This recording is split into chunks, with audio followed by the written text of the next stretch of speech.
Mieux vaut prévenir que guérir. Cette campagne de mesure des paramètres physico-chimiques des eaux marines et de l'érosion côtière au Bénin se résume avec ce proverbe.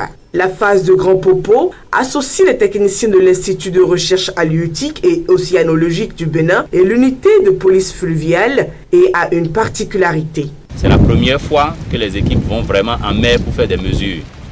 Depuis le début de l'année, les équipes se sont contentées de rester à la côte, mais avec le partenariat gagnant-gagnant noué avec l'unité de police fluviale, fortement représentée ici, nous avons cette fois-ci donc la possibilité d'aller jusqu'en mer faire les mesures appropriées qui nous permettent de surveiller l'évolution des conditions marines et ce qui pourra nous indiquer s'il y a situation à crise par rapport auquel il faudrait donner des alertes ou simplement ce qui pourra nous permettre d'avoir suffisamment d'informations pour pouvoir alimenter les besoins de ce type qui existent au niveau de ceux qui ont globalement la mer comme activité. C'est donc muni de matériel adéquat que tous ces techniciens ont embarqué gilets de sauvetage bien ficelés. Les mesures et les notes sont prises autant en mer que sur la terre ferme. En dépit de la beauté du paysage, il fallait se concentrer sur les chiffres indiqués sur le cadran. À terme, l'utilité du projet SAP Bénin n'était plus à démontrer.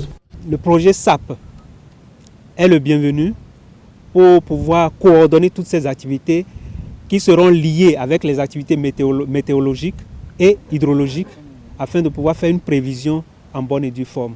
Avec le projet SAP, on fait la collecte des données sur les plans d'eau et cela permet de donner l'alerte. Cette alerte constitue un intrant pour nous dans la mesure où, avant de mener une opération, les données collectées nous permettent de savoir quelle est la flottabilité, la navigabilité, quels sont les paramètres de l'eau avant qu'on ne sache quel engin mettre sur l'eau et comment organiser nos opérations. La première autorité de la commune de Grand Popo, contente du choix de sa localité pour abriter la sobre cérémonie de lancement de la campagne, n'a pas omis de mentionner le travail élaboré pour une meilleure prise en compte des effets pervers du climat sur les écosystèmes. À l'occasion, le directeur national du projet SAP Bénin est revenu sur l'importance de la mission. La présente mission est symbolique à double titre. D'une part, c'est la première fois qu'une telle campagne en mer s'organise sous l'initiative du Bénin avec ses propres moyens logistiques et sans l'appui technique d'experts étrangers. D'autre part, elle permet au projet SAP Bénin de mettre en œuvre sa stratégie de renforcement de capacité des structures dans une approche de synergie interinstitutionnelle.